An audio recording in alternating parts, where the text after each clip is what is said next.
Hey again, just gonna make some more connections that I was just putting together before I lose them out of my mind. I just took a nap today and was woken up to this lion's roar on my TV, and it just so happened to be the Stargate movie from the 90s with Kurt Russell and James Spader. And I didn't have any history on my TV that's connected to my iPad or anything, and I was literally just talking about Ra and the movie Stargate like yesterday, maybe the day before, and it's coming on my TV with this lion roar. Now, the reason I have a lion as my logo, just to let you guys know, is I'm a Leo, so that's why you're seeing a lion. I'm not connected with the demiurge or anything like that. Okay, hopefully not. I don't. At least I don't consent to that. But I am a Leo. So anyway, the Stargate movie is free on YouTube right now.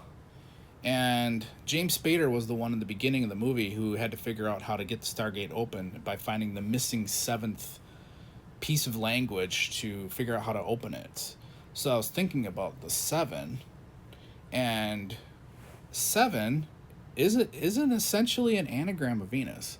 I should have said that on here before because I did know that. It is spelled with a U, Venus is, and seven is with two E's, but if you switch the letters around, you're looking at seven and Venus are essentially equatable, I should say. I'm having a hard time speaking today. So I was thinking about again, what is that actually up in the sky? You know, and I was referencing in another video that I was speculating that it's this astral city.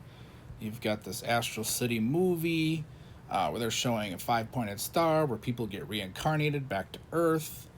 They do life reviews, and also I was talking about how the chakra system has seven chakras, which again connects to that seven.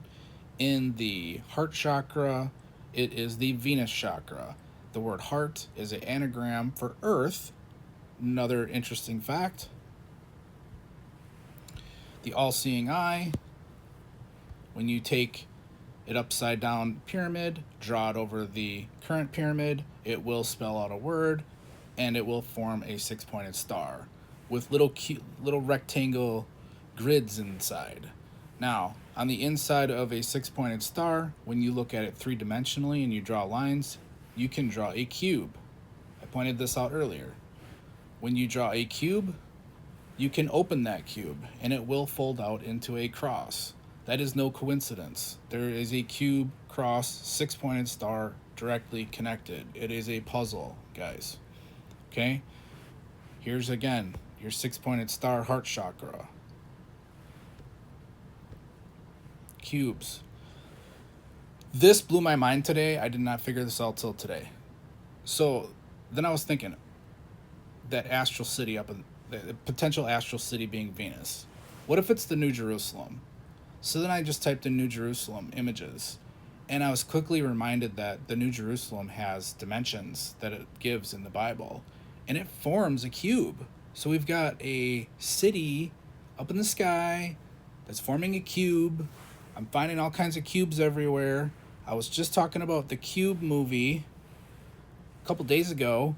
It is a horror movie. If you don't like horror, don't watch it. Where they're literally trying to move through these rooms, and they can't get through the rooms unless they can figure out things like this girl. Without her, they were totally screwed. They were screwed anyway. It's a horror movie. But she was the only one that was using pi to figure out how to open the correct doors to go in the correct rooms. Looking at Venus closer with that rose of Venus. Could that form a stargate? Is that a stargate? Let's look at it. Can you put a stargate in that Venus symbol? Possibly. Now that Venus symbol again, I just want to remind you guys that when you look at Ra, the god Ra, he is carrying that ankh, which essentially is the Venus symbol. I'll call it that because this is just too far connected. So a stargate potentially, and then we're looking at the heart chakra, which Jesus is pointing to the heart. Jesus being the same story as Horus, the same story as a lot of saviors. And I did point out that Jesus is a feminine man, and Ra in the Stargate movie is a feminine man as well. And it's free on YouTube if you want to go watch it. So on Jesus' heart, he has thorns, a cross, and flames. Thorns, a cross, and flames. We already found the cross in the cube. The flames, I'm not clear on. The thorns, I just think I figured out today that those are rose thorns. Because again, rose connects to Venus. So that would be a connection. I'm sure scholars would correct me on this with some other flower that they've has some mystery that it's attached to, but to me those look like thorns and roses. We've got Mary connected with roses. No coincidence, right? Mary and roses. And then obviously the rosary. The rosary, guys. A lot of connections in this movie. I hope you're having a wonderful New Year's Day. Be safe.